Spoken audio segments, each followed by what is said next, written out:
Assalamualaikum warahmatullahi wabarakatuh.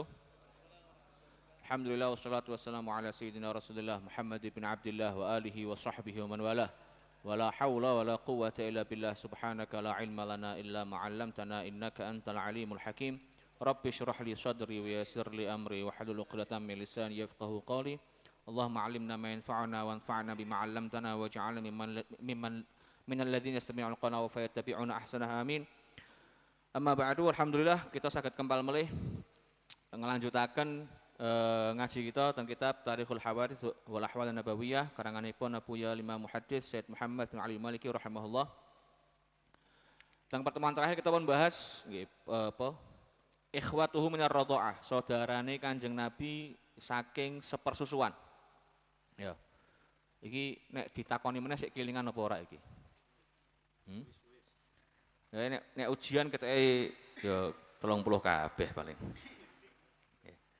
Terus juga ya, kita akan bahas tentang ya, akhwaluhu, ya, paman dari pihak ibu Kanjeng Nabi. Ya.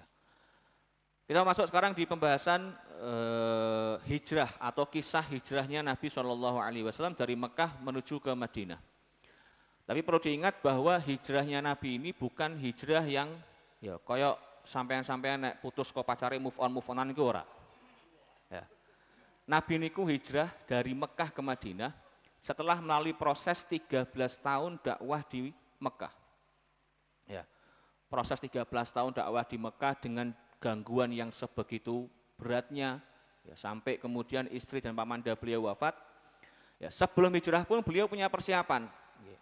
Di antaranya apa? Di antaranya beliau ya, datang ke tempat-tempat Mina, ya, tempat orang-orang untuk melempar jumroh pada masa itu, ya, menyambut kedatangan orang-orang dari Yathrib, dari Madinah, ya, untuk menyampaikan dakwahnya. Sampai akhirnya di tahun 11 atau 12 setelah beliau diangkat jadi Nabi, ya, ada 7 orang dari orang Yathrib, dari orang Madinah, yang mulai beriman kepada Nabi SAW. Ya. Kemudian 7 orang ini ya, balik ke Yathrib. Tahun depannya datang 12 orang. Ya. Terus tahun depannya lagi datang 72 orang. Ya, saat 72 orang itu, saat 12 orang, Nabi mengadakan perjanjian yang kita kenal dengan perjanjian Bai'atul Aqabah. Ya, Bai'ah Aqabah yang pertama. Ya. Terus selanjutnya, tahun selanjutnya datang lagi orang-orang orang dari Yathrib untuk Bai'at Aqabah yang kedua. Ya, jadi Bai'at Aqabah itu 2 kali, ya, Bai'at Aqabah pertama, Bai'at Aqabah kedua. Bai'at Aqabah pertama baru sebatas ya, bai'at atau perjanjian untuk menjalankan syariat. Ya, menjalankan syariat, ya, tidak boleh berzina, tidak boleh minum khamr, sholat dan lain sebagainya. Sementara Bai'at Aqabah yang kedua, Kanjeng Nabi baru memasukkan ya, MOU, ya, bahasa kita saiki MOU. Bahwa di antara bai'at yang janji bai'at yang diucapkan oleh orang-orang dari Yathrib ini adalah ya, bersiap ya, membantu dan membela Nabi. Ya, kalau Nabi ada kenapa-kenapa. Ini di bai'at Aqabah yang kedua. Baru setelah itu kemudian Nabi mendapatkan perintah dari Allah Subhanahu wa taala untuk mengizinkan umatnya hijrah dulu ke Madinah. Ya. Jadi Nabi ini hijrah paling terakhir ya, atau di kalangan yang terakhir. Sahabat-sahabat yang lain sudah dipersilakan untuk hijrah dulu. Biasa Maliki menyebutkan amara Rasulullah sallallahu alaihi wasallam ashabahu wa man ma'ahu bi Makkah minal muslimin bil khuruj ila Madinah wal hijrati ilaiha wal luhuqi bi ikhwanihim minal ansar.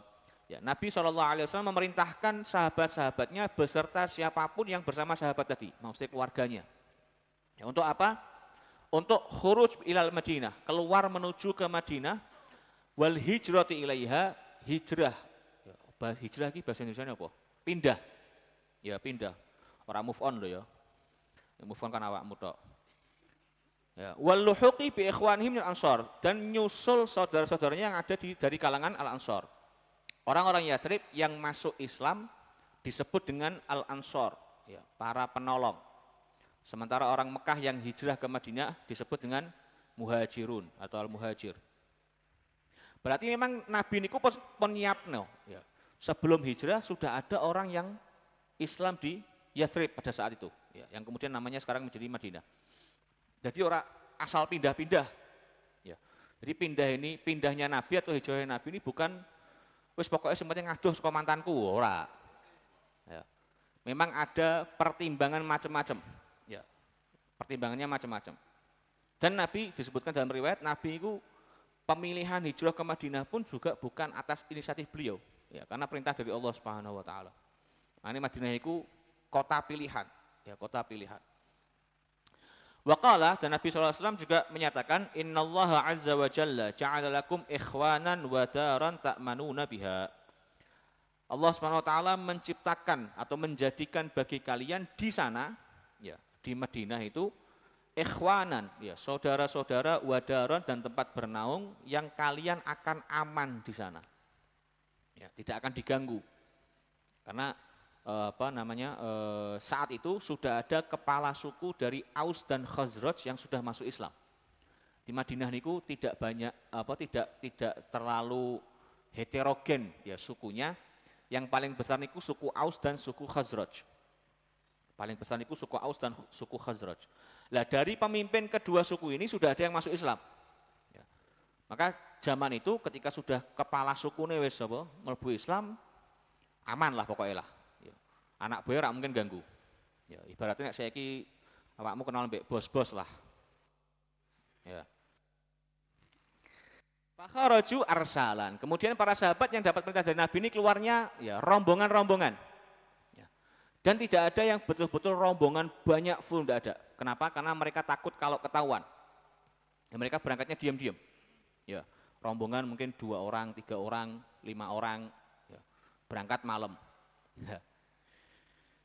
Wa qama sallallahu alaihi wasallam di Makkah. Kemudian Nabi setelah memerintahkan para sahabatnya tidak hijrah, tapi Nabi menetap dulu di Mekah. Yantazirul idzna minallah, menanti izin dari Allah Subhanahu wa taala. Ya, ini juga bukti bahwa Nabi SAW segala macam tindakannya itu bukan karena hawa nafsu atau karena pikiran inisiatif beliau, enggak. Memang beliau mendapatkan wahyu. Ya. Sebagaimana firman Allah Subhanahu wa taala, "Wa ma yantiqu 'anil hawa in huwa illa wahyu yuha." Nabi ngucap, ya, ngomong pun tidak asal-asalan, melainkan mendapatkan petunjuk dari Allah Subhanahu wa taala. Fil khuruj min Makkah wal hijrati ila Madinah. Ya, Nabi menanti izin supaya boleh mendapatkan izin dari Allah untuk boleh keluar dari Makkah untuk hijrah ke Madinah. Kemudian Hajar Umar bin Khattab. Ya, ini, ya, sahabat-sahabat tokoh-tokoh besar pada saat itu semuanya hijrah. Ya, di antaranya Sayyidina Umar bin Khattab, wa Talha, Talha bin Ubaidillah. Ya, Talha bin Ubaidillah minal asyrah mubasysyirin bil jannah. Kemudian wa Hamzah, Sayyidina Hamzah juga berangkat. Wa Zaid bin Harithah, Zaid bin Harithah juga hijrah. Wa Abdurrahman bin Auf. Kemudian wa Zubair bin Awam, ya, Zubair bin Awam, ibunya Sayyidina Zubair siapa? Yang masih ingat ibunya Sayyidina Zubair? Ummu Zubair, ya benar sih. Ya benar.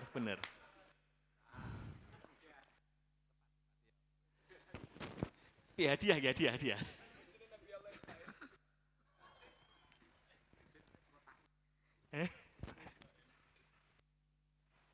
Iki saku. Cuman sakuku ora ono hadiahe maksudnya ngono lho. Ya. Zubair bin Awam, ibunya namanya Sofiyah atau Sayyidah Sofiyah binti Abdul Muttalib. Ya. Bibinya Kanjeng Nabi. Ya, Sofiyah binti Abdul Muttalib. Yang Sofiyah binti Abdul Muttalib niki sekandung dengan, ayo sapa sing kelingan? Nol besar kabeh. Wa Abu Hudzaifah wa Utsman bin Affan, ya. Wa akharuna radhiyallahu anhum ajmain, dan yang, ya, banyak sahabat lain yang disebutkan para ulama, disebutkan di Tahdzib Surah Ibnu Hisham bahwa, dan juga di kitab lain, orang pertama yang hijrah adalah Abu Salamah.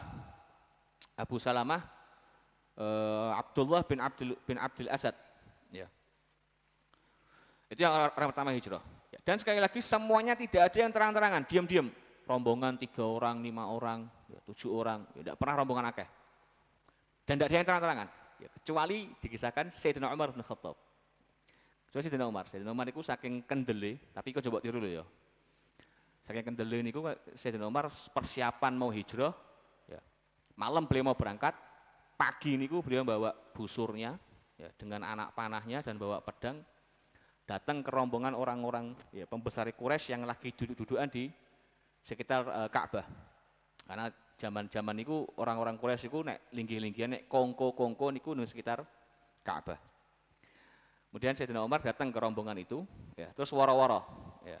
Hei wong Quraisy, sapa wonge sing kepengin bojone rondo, anake yatim, ya, ibuke kelengan anak, ya temoni aku nggon mburi gunung iki. Ya. Di apa saat gunung lupa di nama gunung. Sayyidina Umar setelah waro-waro iku ngenteni apa orang yang mau menantang beliau untuk mencegah beliau hijrah ke Madinah. Ya.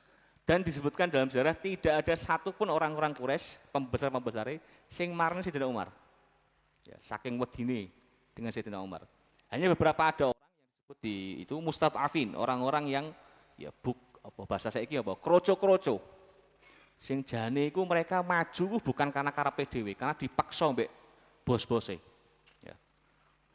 Tapi ala kulli hal, jadi semuanya tidak ada yang berangkat terang-terangan kecuali Sayyidina Umar bin Khattab radhiyallahu anhu warḍah.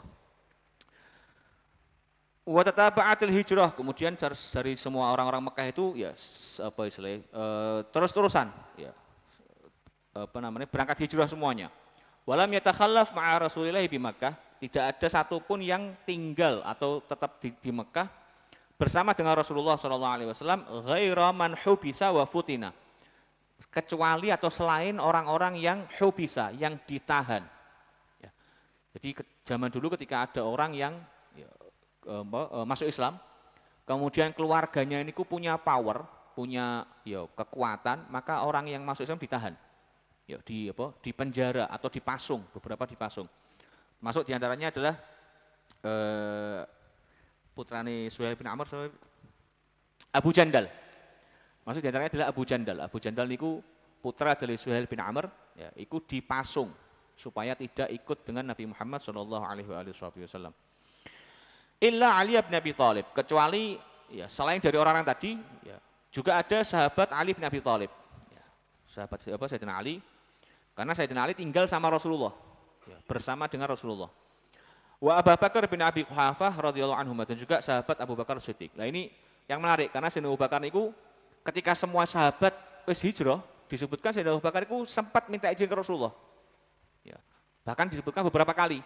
Ya Rasulullah, bahasa gini, ya Rasulullah niki kula meh napa? Meh hijrah. Nabi jawab, la'allallahu ayyaj'ala laka sahiba. Aja sik Abu Bakar, engko menawane Gusti Allah engko apa istilahnya mengadakan atau menunjukkan temanmu yang untuk hijrah. Ya, aja sik. Lah Sayyidina Abu Bakar diomongi ngoten, dia diomongi wae Abu Bakar aja hijrah sik, engko nek ana kancane wae bahasa saiki ngono lah.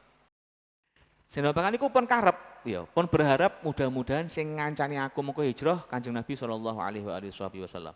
Ya, makanya disebutkan kemudian Sayyidina Abu Bakar sudah nyiapno onta 2. Jadi karena beliau berharap ya nanti yang hijrah bersama beliau adalah Kanjeng Nabi, maka beliau mempersiapkan onta 2. Ya, sudah mempersiapkan onta 2, tapi beliau tidak ngomong sama Nabi. Ya, beliau tidak ngomong sama Nabi. Sampai akhirnya nanti Nabi mendatangi beliau. Falamma ra'at dzalika Quraisy, ya, setelah orang-orang Quraisy tahu bahwa sahabat-sahabat Nabi itu banyak yang hijrah ke Madinah. Ya, mereka takut nanti mereka di Madinah mengumpulkan kekuatan nyerang Mekah, ya, dan sebagainya. Ijtama'u wa ma'ahum iblis fi surati Syaikhin Najdi. Mereka kemudian berkumpul di Darun Nadwa, ya, di tempat apa bahasanya MPR DPR zaman ikulah. Ya. Kemudian ada satu orang yang nyelinap ikut bersama mereka, ya, iblis, ya, setan, tapi dalam bentuk Syekhun Najdi, orang dari wilayah Najd. Dari wilayah Najd. Fi Darun Nadwa, di Darun Nadwa. Yatasyawaruna fi ma yasna'unahu fi amrihi alaihi salatu wasalam hina khafu ay yaquma ma'ahu al-arabu wa yansurunahu ba'da dhuhuri amri. Mereka bermusyawarah ya atas atau membahas tentang hal apa yang harus mereka perbuat. Hal apa yang harus mereka perbuat terkait perkara Kanjeng Nabi.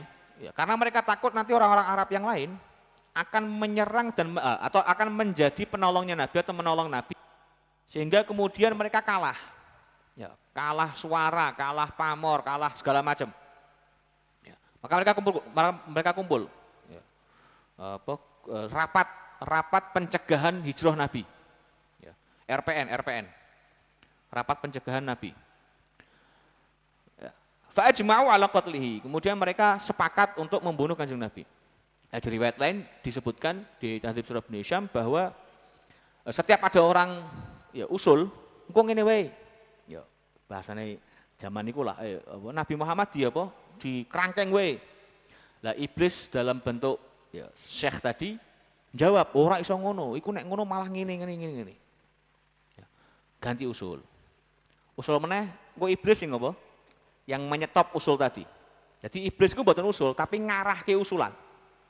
Jadi nek enten sing pertanyaan sapa aktor intelektual pengepungan Kanjeng Nabi, iblis jawabannya. Ya. Sampai akhirnya mereka sepakat untuk ya membunuh Kanjeng Nabi dengan cara ya ini disebut di Tahdzib Surah Ibnu Hisham niku usulnya Abu Jahal. Ya. Caranya pripun? Caranya adalah mengumpulkan satu pemuda dari setiap suku. Ya, mengumpulkan satu pemuda dari setiap suku yang mereka nanti saat mengepung Nabi keluar semuanya nebas pedangnya bareng-bareng. Ya, supaya apa?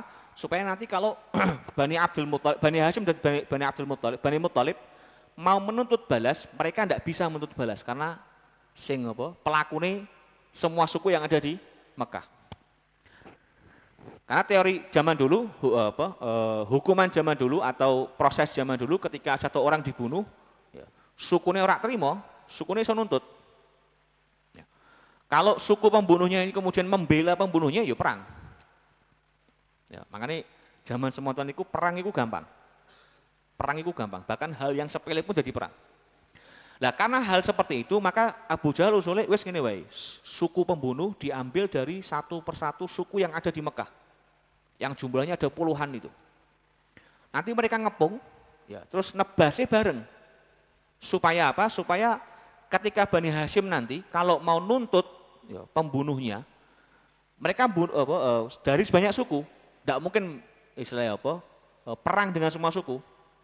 Akhirnya orang Bani Hashim pasti akan minta ganti dengan diat, denda. Itu usulnya Abu Jahal. Akhirnya disepakati, terus mereka semuanya kumpul sekitar 10 tidak salah, 10 orang atau 15 orang.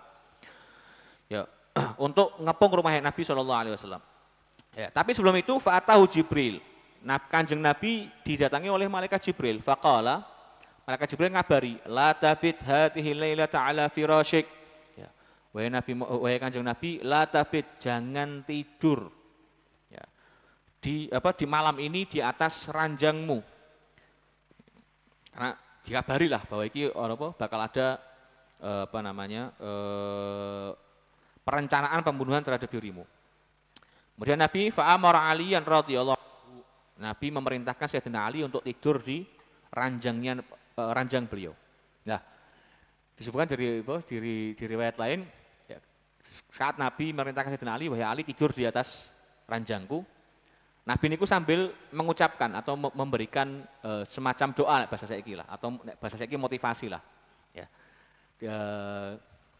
Teks iku lali aku. Gini. Ya, layyana laka syai'un mimma takrahu minhum. Ya.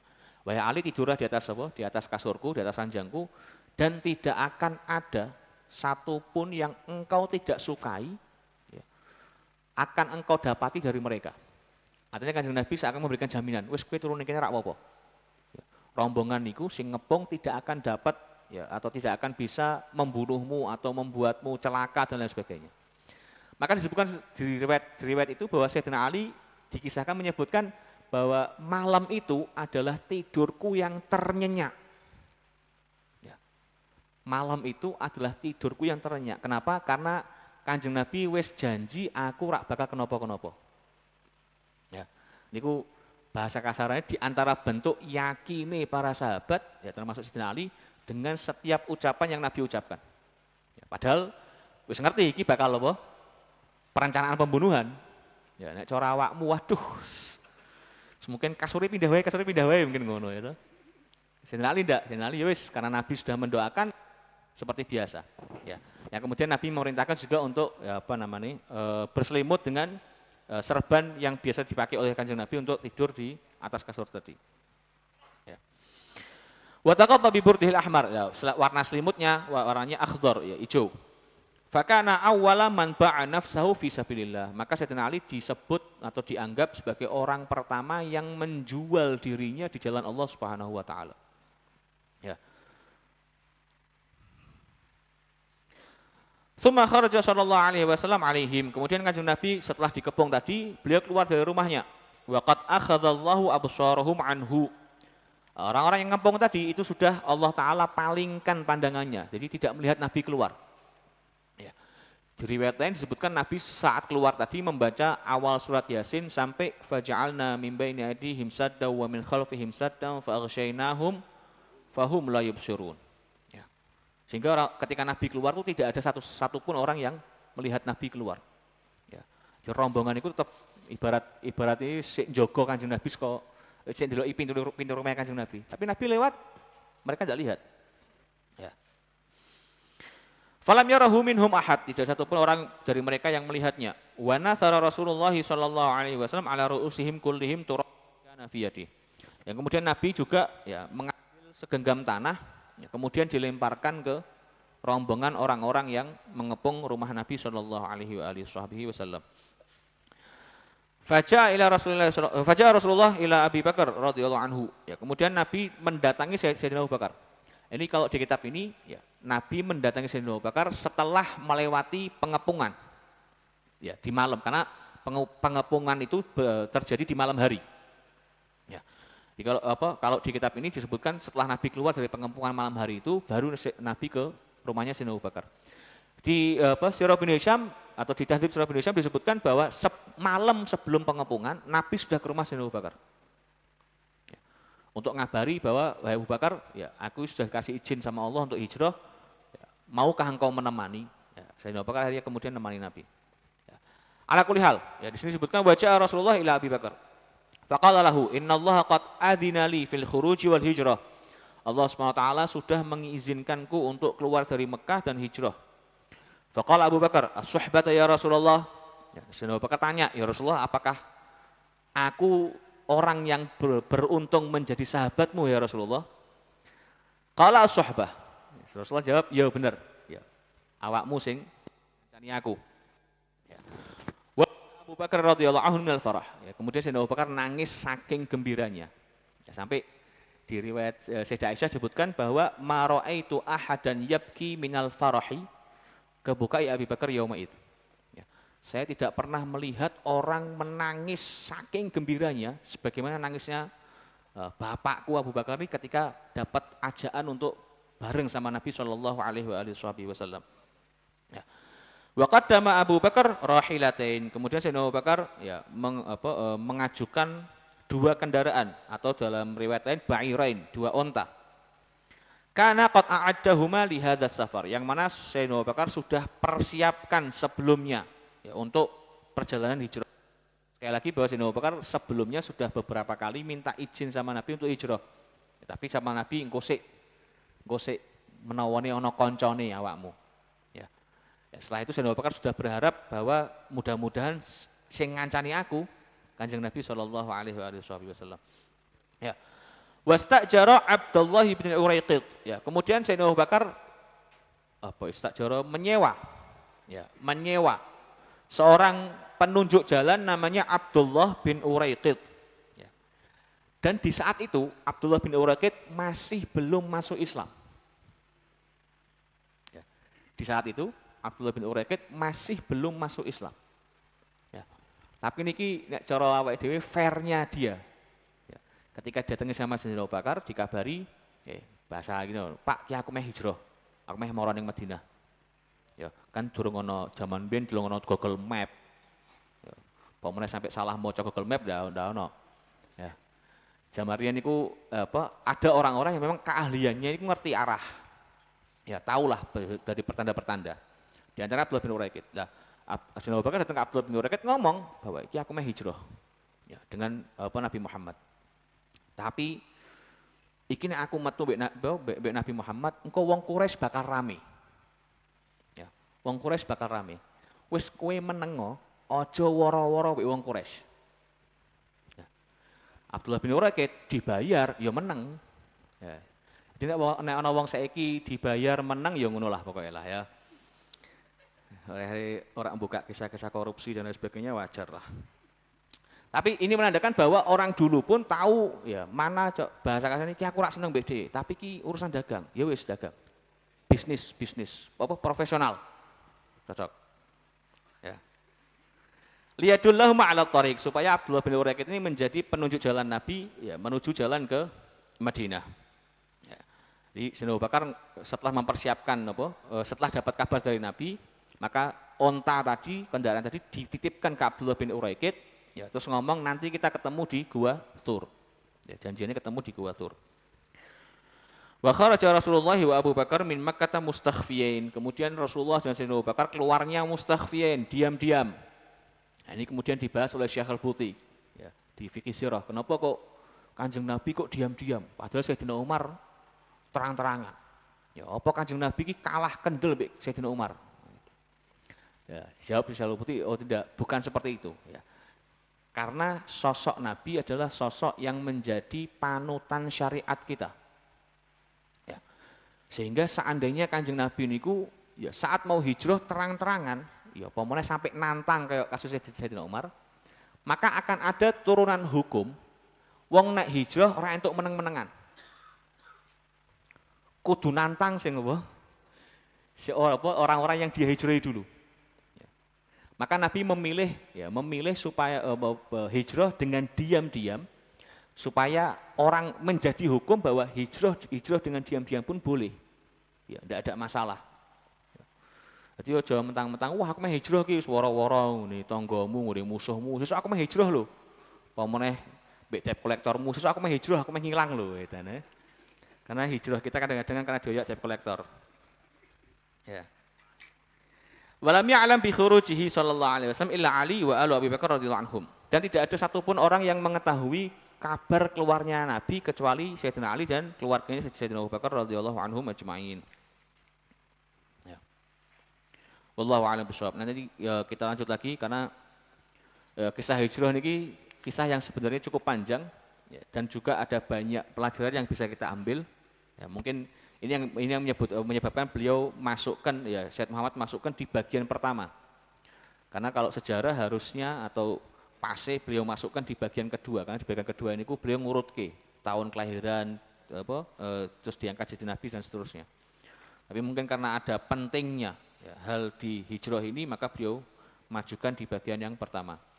Wallahu a'lam bishawab.